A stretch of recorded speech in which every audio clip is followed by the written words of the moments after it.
Yeah, welcome back to KAMMA. I'm Khalil Deal, Mandio. and we are KAMMA. We are about to talk about UFC 302, Makhachev versus Dustin Poirier. This is the early predictions for the main card. We just talked about the prelims before. Me and Andy O had a couple of disagreements on a couple of fights. Let's see how it looks for this one here. For this one here, we're gonna just go over quickly over the card what we got here for the main card. We got Randy Brown versus Elizeu Zaleski. We got Jailton Almeida versus Alexander Romanov. Kevin Holland versus Michael Oleksiejczuk. Sean Strickland against Paulo Costa. And, of course, Islam Makhachev versus Dustin Poirier. So here you have it. This is the main card. We're going to start it off with the first fight, which is Randy Brown versus Elizeu Zaleski. I'm going to start this one off. I got Randy Brown in this one.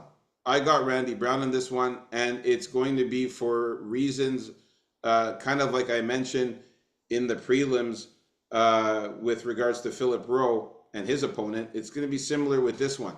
We got a 4-inch height advantage here at 6'3", Randy Brown, 5'11", Elizeu Zaleski. Also, we have a 5-inch reach advantage for Randy Brown here. Randy Brown is very, very good, man. This guy, he's pretty tough. He's very, very good at striking. He's got good leg kicks, good strikes, good boxing. He's also very, very tricky too in the cage there. This is a guy who, he's pretty well rounded. He can also grapple. He also has some submissions in his repertoire there as well. Very, very good fighter. Elizeu Zaleski, getting up there in age at 37 years old. Randy Brown at 33. We don't know how much more Elizeu Zaleski has it in his career anymore, man. He's coming close to getting up there in age, coming close to the end of his career. We'll see how he does, but Randy Brown, man, this guy is 18 wins. He's got 7 knockouts, 5 submissions, 6 decisions, which shows that he's a very well-rounded fighter. His last fights have been amazing, man. A knockout against Muslim Salikov, which was another guy who a lot of people are high on. He got a unanimous decision win against Wellington Turman, a very good grappler there and a wrestler there. He got subbed by Jack Della Maddalena, but that fight was kind of weird. It was in the first round. He got choked out, a rear naked choke, gave up his back there. But hey, no harm in losing to Jack Della Maddalena, another fucking champion there, another really good fighter. He also beat Francisco Trinaldo by a unanimous decision. He beat Chaos Williams, who we've seen how good he was in his last fight. And he beat Jared Gooden, Alex Oliveira, he subbed him. Fought Vincente Luque, Warley Alves, he subbed him, Brian Barberena. Like, he fought a lot of fucking people, man. Nico Price he lost to, Mickey Gall he beat, Bilal Muhammad he lost to. Like, this guy has fought almost everyone in the division. It's Hey, you lost to Nico Price. Yeah, way, way, way back though. We're talking Well, back you in are bringing up 2018. fights. You are bringing up fights from 10 years ago.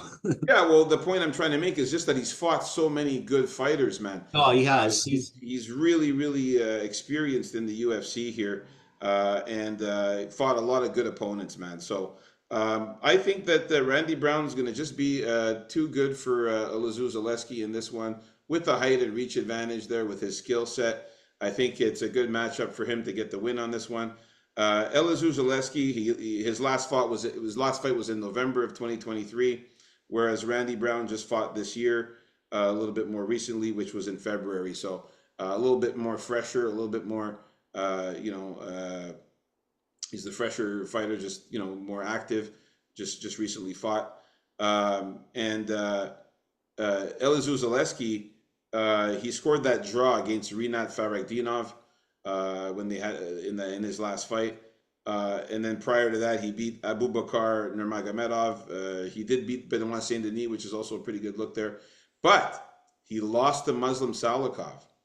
Okay, he lost to Muslim Salikov, and I don't like to do the MMA math, but Randy Brown beat Muslim Salikov.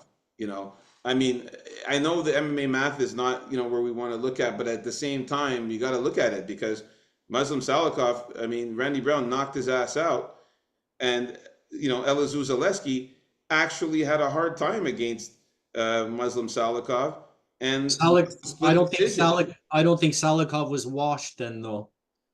Yeah, and it was in 2020, so it's not that long ago still. Uh, Anyways, I got Randy Brown in this one. I think that Rude Boy is going to pull this one off. Just a little bit better of a fighter here, and in the fighter getting up there in age in Elizeu Zaleski. So Randy Brown is the pick here. How he's going to win? I think he'll win by. Let me see here. I think I have him down as by knockout or decision. Let me just double check what I have here for this guy. Yeah, I got Randy Brown by KO. I think he can knock him out. I'm gonna have to I'm gonna have to pick the opposite for this one, man. Um, this is gonna be a close fight. My pick is gonna be Elizeu Zaleski. The thing about him is I've always liked him. I've always loved his grittiness and his toughness. And for a guy that's, his first background was capoeira. And while he knows BJJ and something else he's proficient in. Capoeira guys are kind of not known for like their toughness, but this guy's gonna bring it. While Randy Brown is very well rounded, as you mentioned, uh, I do see some weaknesses there, which Zaleski can exploit. Number one, if he makes it into a dogfight, maybe Randy Brown is gonna want to impress the crowd a little bit at this pay-per-view on the main card and go, Randy Brown is finally here, so I'm going to do something out of character. I'm going to go out of myself a little bit. If Zaleski wants a dogfight, I'm going to give him one here kind of thing, right? And that is a no-no against Zaleski, I think. Another thing why I think the Zaleski is going to win, while he has that long range and he can do a lot of things with it, what he also does with it is he leaves a lot of weight on that skinny front leg, man. I'm telling you, if Zaleski employs some of those kicks, maybe even a surprise spin kick, like to the leg, to the lower leg, something to really shake up Randy Brown on that leg, I think it's going to really, really mess up Randy Brown. How Yeah, many I do believe that Zaleski has some good leg kicks. He does have good leg kicks. That is true. I just don't think he's going to be able to leg kick, use that as a game plan against Randy Brown for the whole fight. There's Yeah, leg. look, that's just the feeling I have. Maybe he can't, and he'll fall flat on his face and be too old and everything. But for the older guys, like in the welterweight division, like this guy wears his age among the best. I don't really see much slowdown. When I do, I'll be the first to mention it because this is kind of like what I like to look for in gambling. Like is when I feel like we're right there with this guy, man. It's time to keep an eye on for this guy being washed. If I Think we're saw there. that, yeah, if I saw that, I would say it. I really don't see that in Zaleski yet. But as you said, maybe the end is right around the corner. Maybe the end's even in this fight. But I'm giving him a chance here for a dog play. I like Randy Brown. I just see some weaknesses, and I think he can exploit that. Zaleski's a tough SOB, man, so that's gonna be my pick. All right. Well, we are in disagreement with the first fight of the main card. Moving on up the card next, we've got Jailton Almeida versus Alexander Romanov. Who Oh do you boy. have in this one? All right. I used to be pretty high on Romanov. I don't know if you remember Khalil Deal. Yeah. This guy used to march around the ring, man, pick people up, slam them down, and put them away with that vaunted forearm crush. You didn't know whether to call it or a knockout or a sub, but it did the job kind of thing, right?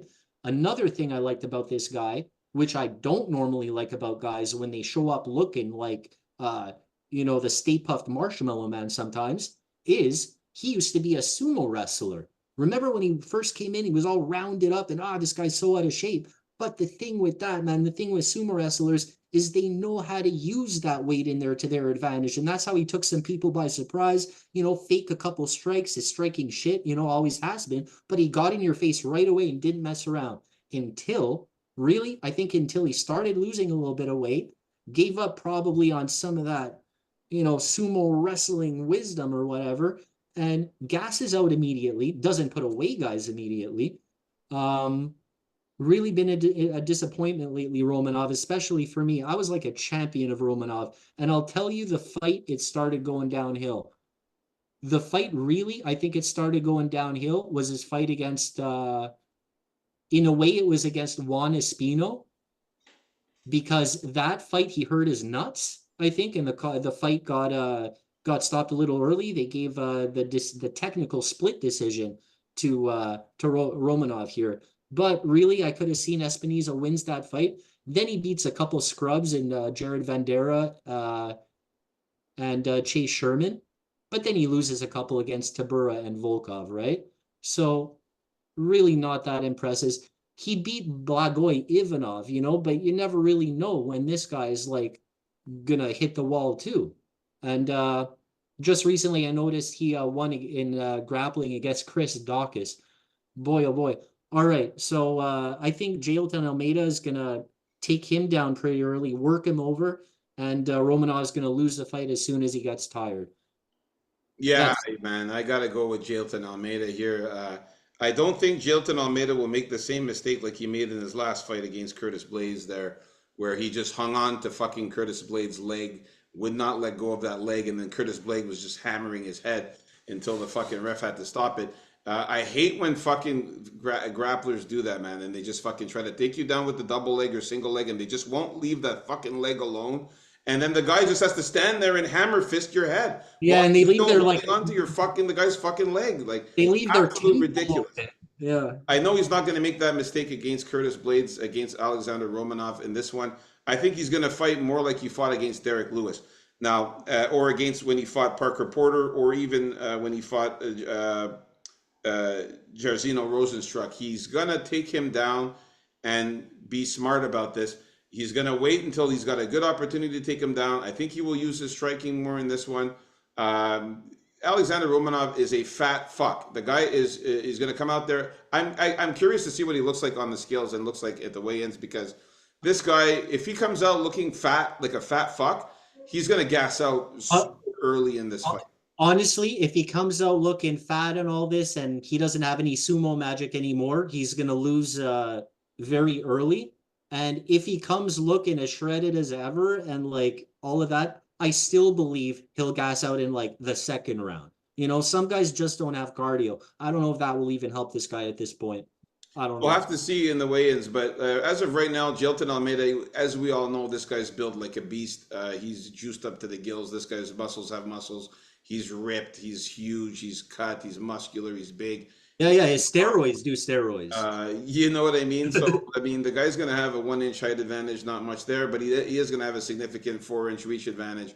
The grappling is the thing here, man. Romanov, if he gets on the ground, he's finished. He does not know how to get up. He's horrible on the ground. He's a fish out of water on the ground. He'll just be lying there and like fucking not knowing what to do. Jailton Almeida, I could see a ground and pound just staying on top of him and just fucking lacing him with punches in the face, or getting on his back somehow. Romanov might move to the side. Jailton Almeida might try to fucking get on his back, get a rear naked choke on him, maybe even get an arm triangle if he stays on top of him. But the submission is live here for Jailton Almeida. I think that once he gets Romanov on the ground, it is pretty much game over at that point. I don't know how much longer the fight will last once he gets him on the ground. It's all about getting him on the ground. Now, if he fucks up Jailton Almeida and does like what he did against Curtis Blades, but again, Curtis Blades is also very good at takedown defense, man. This guy, Curtis Blades, is also really good at grappling. So much better than Romanov. It's not even in the same league here. So Well, Romanov is good when he gets you down, if he gets you down right away and lands on top of you.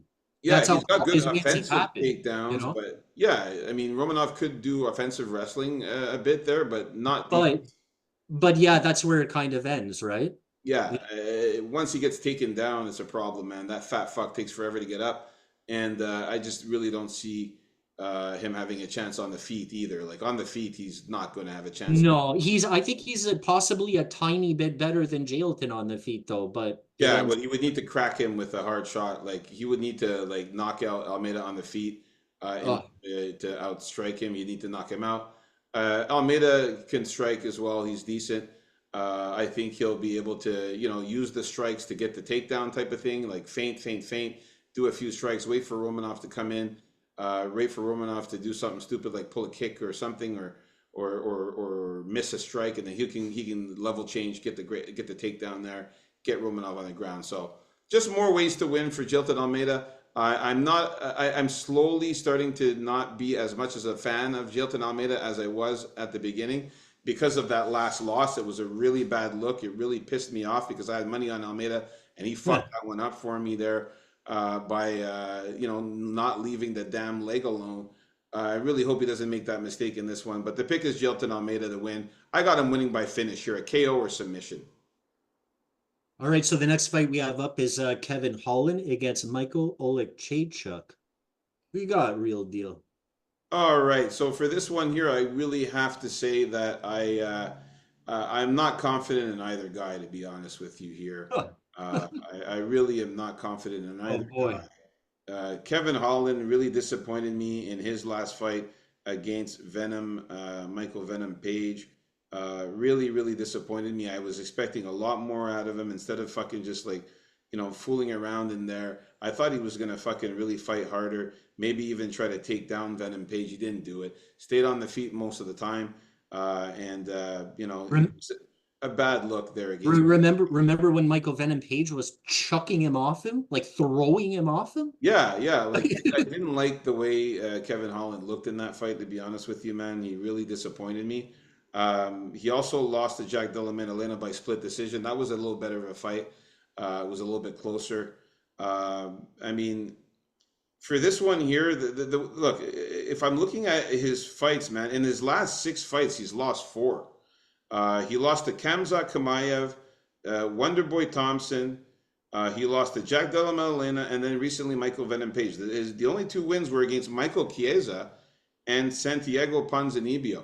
The washed up Chiesa. And he did beat Tim Means and the older Oliveira a while back. Lost to Marvin Vittori, lost to Derek Brunson. There's just a lot of losses, man. And I just can't trust Kevin Holland that much, man. I really hate to say this, man, but I'm going to go Michael Oleksiejczuk in this one, man. I just really feel like Kevin Holland's falling off. He just doesn't have it anymore. I just don't feel like he's doing anything anymore. I really hope he proves me wrong in this one, and I hope he actually goes out there and fights and actually fuck. I want Kevin Holland to win, but I I, can't trust him. Lately, he's just been fighting like shit, and he's I, just going out there and it looking like he doesn't care. It's like he doesn't care to lose. He's like, oh, I'm gonna get a decision. Loss, who cares? I got money. I think he's just content with his lifestyle. He goes out there, he takes things too lightly. Going out there and like laughing with people, making jokes, and fucking not taking the fight seriously. I think somehow Michael Oleksiejczuk might fucking might be the upset here and get the win here. I think he's going to be. And apparently, when I did some research, Michael Oleksiejczuk can wrestle. He can grapple. He actually can grapple. And if he uses that against Kevin Holland, I think he could beat him. I also think that Oleksiejczuk could catch him on the feet with some hard punches. Don't forget, Kevin Holland is moving up in weight in this, up or down in weight? Down in weight, I think he's moving, eh? yeah. Yeah, he's moving down in weight, actually, Kevin Holland. No. Or up in weight, one of the two, because I remember he didn't start off as a middleweight. No, this fight is going to be at middleweight. Yeah, and Kevin Holland was not a middleweight at first, so Well, he's fought at both weights often, actually. he has, but Oleksiejczuk is a pure middleweight. Listen, I'm really going back and forth here, man. I want to pick Kevin Holland, but I just can't trust the way he's gonna fight, man. Like, I'm slightly leaning Michael Oleksiejczuk. This could change come Friday when we do our final predictions, but as of right now, I got to go with Michael Oleksiejczuk here to get to just slightly edge the win here. Yeah, I'm going with Michael Oleksiejczuk myself. Okay. I can't trust Holland at all, man. He doesn't care. He's content with his lifestyle and what from fighting whenever he asks Dana for a fight, like all the time. Now he gets a nice pay-per-view spot and he's just content cashing in losing fight paychecks, like the show money, pretty much, right? He takes everything like it's a joke, right? I can't believe Venom Page didn't knock him out. One thing Holland does have is an amazing chin. But in all honesty, I think Mikhail Oleksiejczuk, if he employed some ground game, like go for like 3 takedowns, 4 takedowns, maybe during the course of the fight, he would win this fight Yeah, guaranteed. yeah, Um, the thing with Oleksiejczuk, unfortunately, when it comes to the grappling, is that he's one of those grapplers, and I mentioned this. He's grapplers. He's one of these fighters that sometimes, and I mention this occasionally, is he'll grapple and try to get you down, but it's kind of when his opponent kind of like starts it, or they're in a jumble kind of situation where the smartest thing to do would be to take him down. Like he's not initiating grappling himself with that type of game plan. It would be very smart if he would in this fight, because Kevin Holland can't stop takedowns and he's shit on the ground. Olajic also has that brawly inner kind of boxing style that could really hurt Kevin Holland at some point. Holland's a little crazier, but I also say this. Once you see fighters getting up there at 11 losses now, all right, you got to start thinking, where do these losses come from? They don't come from thin air. They lose a lot. And I just think Oleksiejczuk, I don't care if he lost to Pereira quickly his last fight. Was that his last fight? Yeah, he lost to Michel Pereira in his last fight. Like yeah, Michel Pereira looks like he can beat Zeus these days. You know what I yeah, mean? yeah. I mean, that's not a Cal bad loss for Oleksiejczuk to lose to Michel Pereira. No, not at all. he beat Chidi and He did. Jaquani. Um, I think Chidi may be kind of on the washed side. I don't know about you, Khalil, if you kind of share that with me, but I think it may be running to the end on Chidi. He did beat Chidi, but he lost to Cal Barao. And Mhm. Cal Barao seems like he's on his way to top Yeah, five. he lost to really amazing he lost to Um, the best guys here. You know. to end this off, I just can't trust Holland. Like he doesn't take it seriously enough. I don't think he gives a shit about winning, and I think he must be good friends with somebody there to keep on giving these not even high profile fights, but just like high position fights on a pay per view like this. So yeah, the pick is Olajic. No trust in Holland. I don't think I can ever pick him again. And at dog odds, man, let me tell you that, like, you know what, I'm gonna say that. Here's what I'm gonna say now. I slightly lean towards Michael Oleksiejczuk. I think that Kevin Holland might end up pulling off the win somehow. I think he might actually. I'm gonna change my pick and pick Kevin Holland to get the win.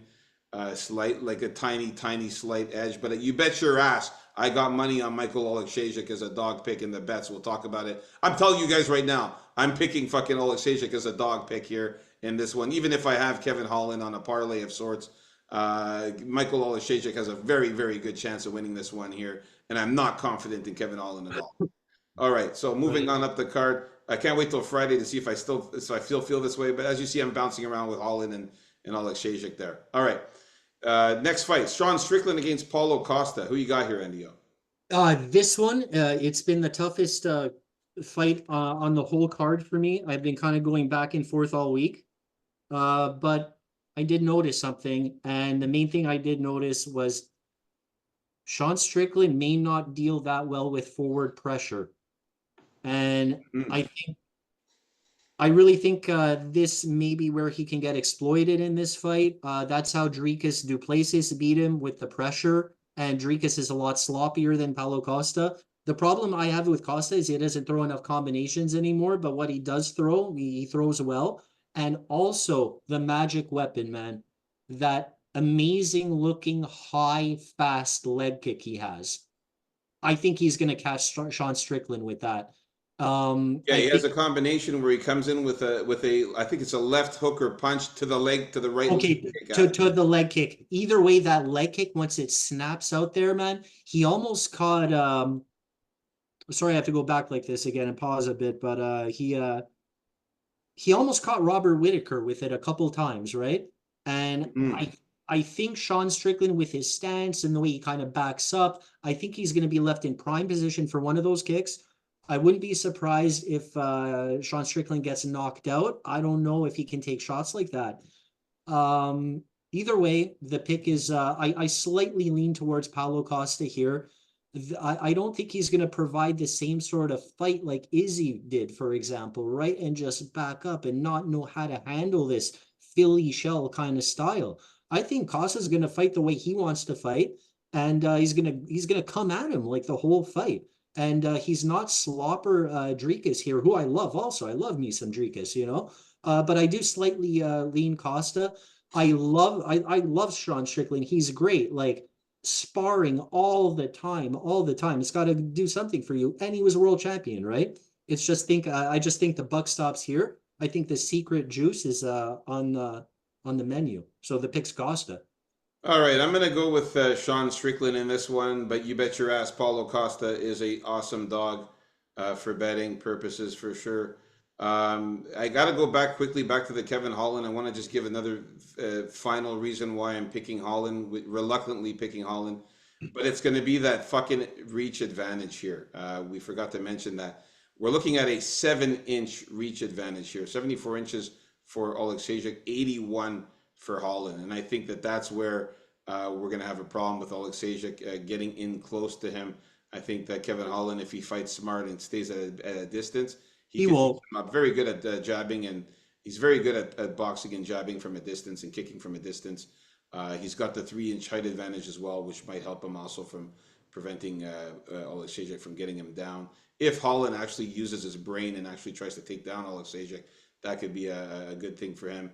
And yeah, that's why I slightly lean on Kevin Holland. But going back to the Sean Strickland fight here and Paulo Costa, I got Sean Strickland ever so slightly. I just think that Sean Strickland is just the more cardio of the fighter. I think Paulo Costa, with those muscles and that size of his, he's going to gas out in the later rounds. And this is where it might be a problem for Paulo Costa. It's in the later rounds. I'm not saying that Paulo Costa is going to gas out early. I'm talking about later in the later rounds. But Sean Strickland with that forward pressure, yeah, Paulo Costa also does come forward. It's going to be interesting to see. But you know, Sean Strickland very good on the feet with the boxing. He's very technical. You know, he's got very good defense. Takedown defense is amazing. I don't think Paulo Costa will take him down. Well, he might try to, but he'll have a hard time.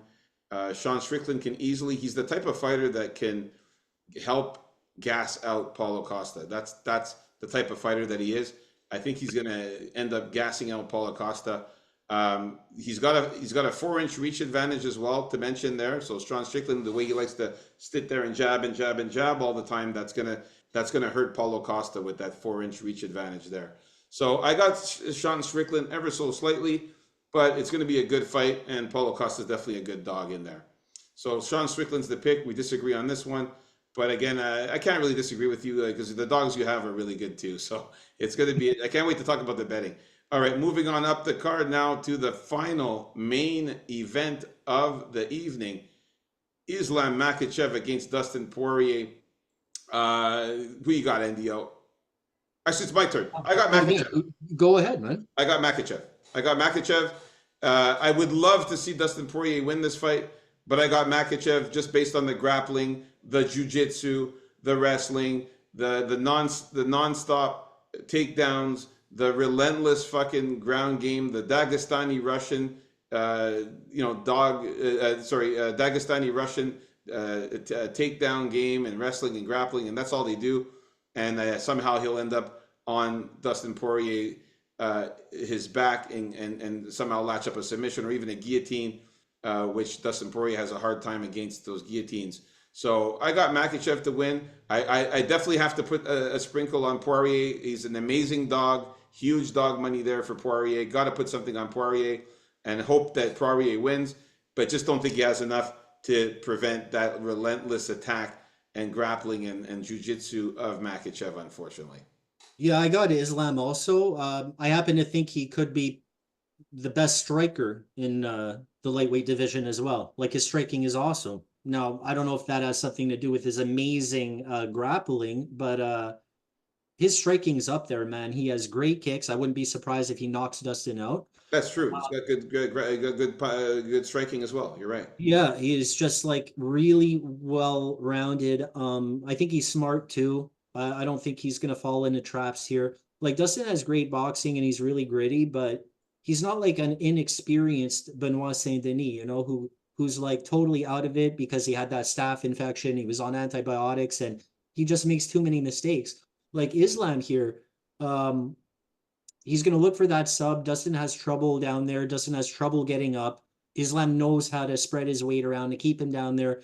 Dustin is known to get frustrated when he has a hard time dealing with the ground game. He's also known for pulling that gilly like all the time. Like he can't help it, right? I'm sure Islam prepared for that. The only way I can see Islam lose if he decides to maybe get caught in a guillotine and stay there for a while and show off how he can get out of it, or possibly getting clipped by Dustin and getting hurt in some in close boxing. Uh, I'd love it if Dustin Poirier won this fight. I struggle to find even a way to maybe put a sprinkle on him because I think this is a terrible, terrible matchup for him. But hey, stranger things have happened. Either way, the pick is Makhachev. Yeah, probably I call a sub by Makhachev in the second round. Yeah, I call it a sub too. I think Dustin Poirier is going to have to get lucky in this fight. I think he's going to have to be able to catch him with some good strikes, some good punches, maybe a knee when Makhachev tries to get in to shoot. Maybe if he can get a knee in there, some uppercuts, some hard punches, and his takedown defense is going to have to be on point for Poirier. And that's the thing, man. He's going to have to be on his bike the whole time. He's gonna have to take down. He's gonna have to stop the takedowns the whole time, and you know Makachev won't stop. So, good luck to Dustin Poirier in this one. But we got to pick Makachev here to get the win, and that's it, man. I think that this fight's gonna be amazing. This is a good card. UFC 302 looks good.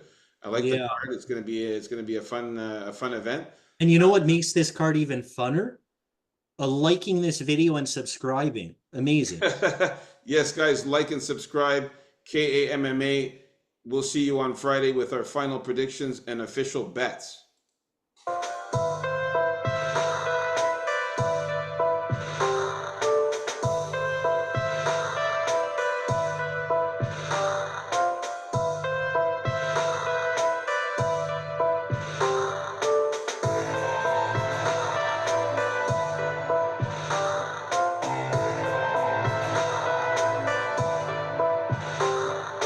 All right, peace out, folks. KAMMA. Like and subscribe.